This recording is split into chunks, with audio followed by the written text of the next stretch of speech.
जय माता दी दोस्तों, ओम नमः शिवाय। आज हम आप सभी को फाल्गुन मास में आने वाली संकष्टी चतुर्थी की व्रत कथा सुनाएंगे। आप सभी को ये फाल्गुन मास की संकष्टी चतुर्थी की कथा अवश्य सुननी चाहिए। इससे घर में बरकत बनी रहती है, साथ ही में भगवान गणेश जी की कृपा हमेशा बरसती है। आइए कथा को शुरू करते हैं। एक समय की बात है, पूर्व काल में एक धर्मनिष्ठ राजा का राज था। वह राजा अत्यंत आदर्श और धर्मात्मा था। उनके राज्य में ही एक अत्यंत सज्जन और धर्मनिष्ठ ब्राह्मण हुआ करते थे, जिनका नाम था विष्णु शर्मा। विष्णु शर्मा का रहन सहन अत्यंत सामान्य था। उनके 7 पुत्र थे और उनके सभी पुत्र अलग अलग रहा करते थे। विष्णु शर्मा जी भगवान गणेश के परम भक्त थे और सदैव ही भगवान गणेश की संकष्टी चतुर्थी का व्रत किया करते थे। परंतु अब वे वृद्धावस्था में पहुंच गए थे और उनसे गणेश चतुर्थी के व्रत का पालन करना कठिन होता जा रहा था। इसलिए वो चाहते थे कि मेरी बहुएं मेरी जगह इस व्रत को करें। एक दिन उन्होंने सभी पुत्रों को अपने घर आमंत्रित किया और सायंकाल के समय भोजन के बाद उन्होंने अपनी सभी बहुओं से यह व्रत करने की कामना व्यक्त की। ब्राह्मण की कामना सुनकर सभी बहुओं ने साफ मना कर दिया। इतना ही नहीं, उन्होंने अपने ससुर की लाज भी नहीं रखी और उसका भी अपमान किया। लेकिन उनमें से भी सबसे छोटी बहू ने उनकी बात मान ली। सबसे छोटी बहू धर्मनिष्ठ और साफ मन की थी। अपने ससुर को वो पिता का दर्जा देती थी। उसने पूजा में इस्तेमाल होने वाले सभी सामान की व्यवस्था की और ससुर के साथ खुद भी व्रत रखा और भोजन नहीं किया, लेकिन अपने पिता समान ससुर को भोजन करवा दिया। आधी रात का समय था और विष्णु शर्मा की तबीयत अचानक से बिगड़ गई। उन्हें दस्त और उल्टी होने लगी। छोटी बहू ने अपना कर्तव्य निभाते हुए मलमूत्र से खराब हुए ससुर जी के कपड़े साफ किए और उनके शरीर को धोया और स्वच्छ किया। वो पूरी रात बिना कुछ खाए पिए ससुर जी की सेवा में जगती रही। व्रत के दौरान चंद्रोदय होने पर उसने स्नान किया और पूर्ण श्रद्धा भाव से श्री गणेश जी का पूजन किया और पाठ भी किया। उसने विधिवत पारण किया और इन कठिन परिस्थितियों में भी खुद का धैर्य नहीं खोया। श्री गणेश जी की पूजा और अपने पिता समान ससुर जी की सेवा पूर्ण श्रद्धा भाव से करती रही। छोटी बहू की इस निस्वार्थ सेवा से और व्रत उपासना से भगवान श्री गणेश जी प्रसन्न हुए और ससुर और छोटी बहू दोनों पर अपनी कृपा की। अगले दिन ससुर जी का बिगाड़ा हुआ स्वास्थ्य ठीक होने लगा और व्रत के पुण्य फल से छोटी बहू का घर धन धान्य से भर गया। छोटी बहू की स्थिति को देखकर अन्य बहुएं भी इस व्रत से प्रभावित हुई और उनको अपनी करनी पर पछतावा होने लगा। उन्होंने बिना विलंब किए अपने पिता समान ससुर जी के पैर छूकर उनसे क्षमा याचना की और उन्होंने भी फाल्गुन कृष्ण पक्ष की संकष्टी गणेश चतुर्थी का व्रत किया।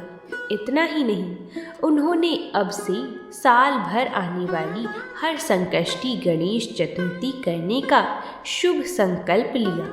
भगवान श्री गणेश की असीम कृपा से सभी का स्वभाव सुधर गया। बोलिए श्री गणेश जी महाराज की जय हो, माँ पार्वती की जय हो, भगवान शंकर की जय हो।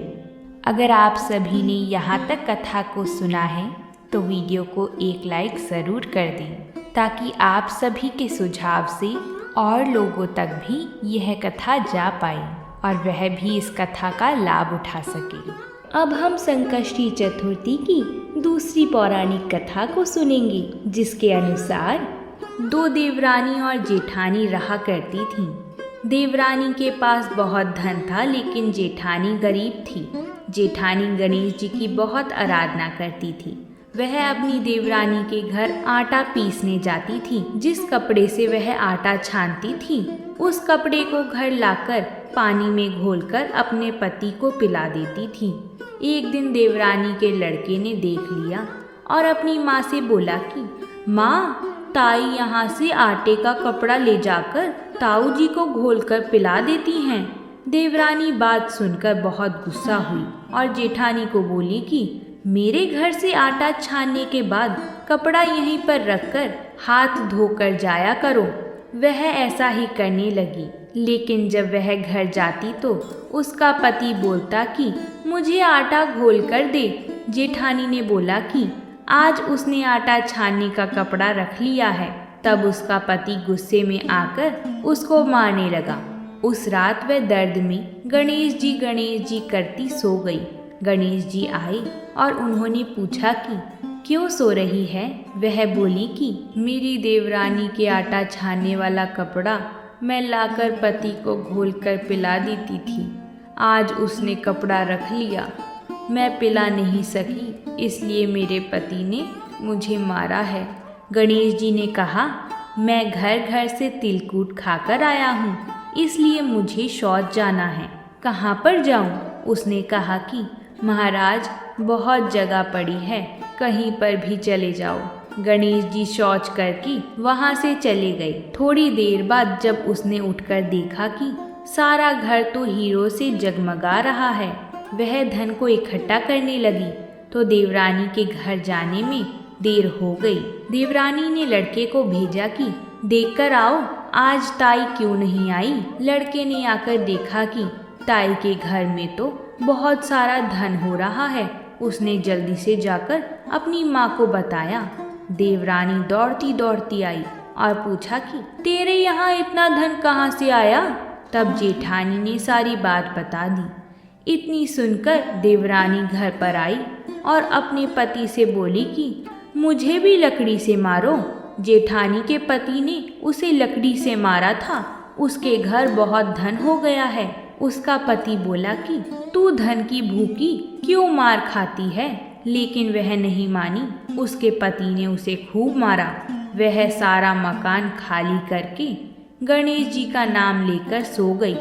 गणेश जी आए और बोले कि मैं घर घर से तिलकूट खाकर आया हूँ, इसलिए मुझे शौच जाना है, कहाँ पर जाऊँ।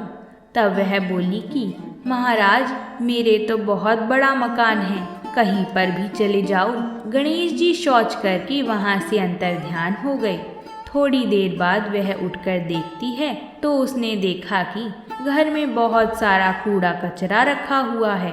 यह देखकर वह बोली कि महाराज, आपने तो मेरे साथ कपट किया है। जेठानी को तो इतना सारा धन दिया और मुझे कूड़ा करकट दिया है। गणेश जी वहाँ आए और बोले कि तू धन की भूखी मार खाई और वह धर्म की भूखी। देवरानी बोली कि महाराज, यह सब कूड़ा कचरा समेटो, मुझे तो धन नहीं चाहिए। तब गणेश जी ने कहा कि तेरे पास जितना धन है उसमें से आधा जेठानी को दे दे, तब यह सब कूड़ा कचरा समेट लूँगा। देवरानी ने जब अपने धन में से आधा धन जेठानी को दिया तो गणेश जी ने अपनी सारी माया समेटी।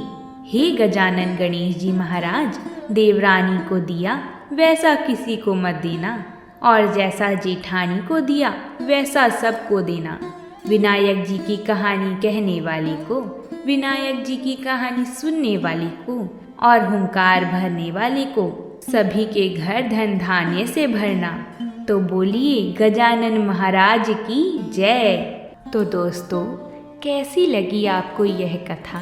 कमेंट करके हमें ज़रूर बताएं और ऐसी ही अद्भुत पौराणिक कथाओं के लिए हमारे चैनल को सब्सक्राइब करें।